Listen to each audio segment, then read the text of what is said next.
Meet Me in Istanbul, Chapter 8, A Surprise Phone Call. It was 7 o'clock when Tom arrived in Taksim Square. He got out of the taxi and walked towards his hotel. He felt nervous. Was someone watching him? Was someone sitting in a car watching his hotel? He hurried inside.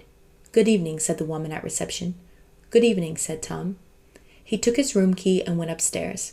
He locked his door, took off his shoes, and lay down on the bed. He felt tired, but nervous and excited at the same time. For a long time, he lay on the bed, listening to the noises in the street outside and thinking about one person, Angela. The phone rang. It rang loudly, and Tom jumped nervously. Kamal, he thought, and picked up the receiver. "Yes? This is reception, Mr. Smith. I have a call for you." "Thank you," said Tom. "Hello? Is that Tom Smith?" It was a woman's voice. "Yes, who is that?" Tom asked. His heart was beating fast. "You don't know me, Mr. Smith, but I'm a friend of Angela's. I have something to tell you. Can we meet somewhere?"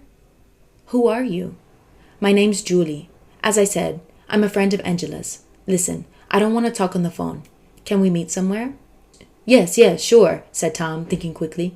"Do you know the American bar at the Park Hotel?" "I know it. I'll be there in 20 minutes. There was a click, and then there was silence. Tom put the phone down and jumped to his feet. "I must tell Kamal," he said to himself.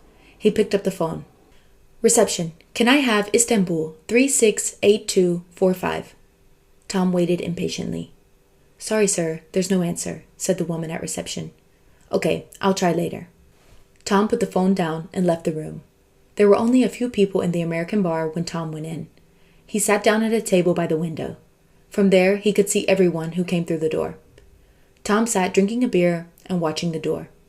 Who was Julie? What did she want? Tom would soon find out. A girl came in a few minutes later. She had long blonde hair and was wearing jeans. The girl looked around at the bar, then walked over to Tom's table. "Hi," she said. "I'm Julie."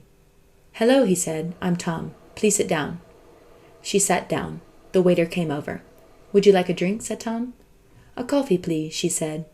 The waiter nodded and left. "So, you're Tom," Julie said. "You look just like your photograph. Angela showed me a picture of you." "But how did you find me?" Tom asked. "I went to the British consulate today," Julie explained. "I spoke to Mr. Pennington. He told me the name of your hotel. I knew you were coming to Istanbul, and I wanted to speak to you." She looked around nervously. "Listen, Tom," she went on. "There's something strange going on. What do you know about Angela's accident?" "Only what the consulate told me today," said Tom. He told Julie about his conversation with Mr. Pennington. "And are you satisfied?" she asked. Tom looked at her. "Tell me what you think," he said slowly. "All right," said Julie. "Let's start at the beginning. Angela came to Istanbul 2 months ago. I met her at a party soon after she arrived, and we became good friends. At the beginning, she was happy. She enjoyed her job. She liked working for her boss. Dunya? That's right. Everything was fine. I saw her quite often. We used to have lunch together and go sightseeing. And then, 2 weeks ago, something happened. Angela seemed worried about something to do with her work. I asked her what was wrong, but she didn't want to talk about it. Then one lunchtime, we were together in a restaurant, and suddenly Dunya came in. The moment she saw him, she became nervous. I think she was afraid of him." "Go on," Tom said. "Well, I don't know anything else. She never told me what she was worried about. I saw her a few more times, and then she had the accident." She looked at Tom. "But it is strange, isn't it?" Julie went on. "She was worried about something, her job or her boss or something, but she wouldn't talk about it. And then she had an accident." She stopped. "That's all," she said. "That's what I wanted to tell you." Tom leaned across the table. "Shall I tell you something?" he said quietly. "Yesterday, on the way into Istanbul, I saw her." Julie stared at him. "Where?" she asked. "I was in the airport bus coming into the city. We were in Millet Street near Aksaray. Angela was going into a building with 2 men." "What do you mean, going into a building? Which building?" "Well, I don't know. There are a lot of offices in the building. I went there today. There was a dentist and a doctor." "Doctor," said Julie. "That's interesting." "What do you mean?" "Angela had a virus 2 weeks ago, a bad attack.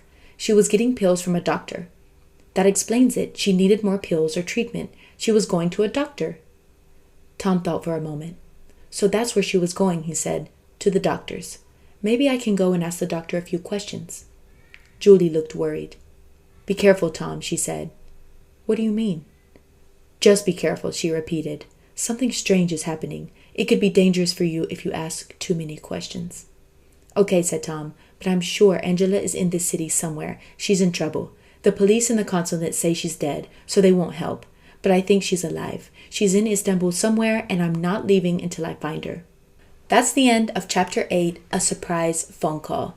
If you would like to know what happens in Chapter 9, Goodbye, Mr. Dunya, please listen to the next episode. See you soon. Bye.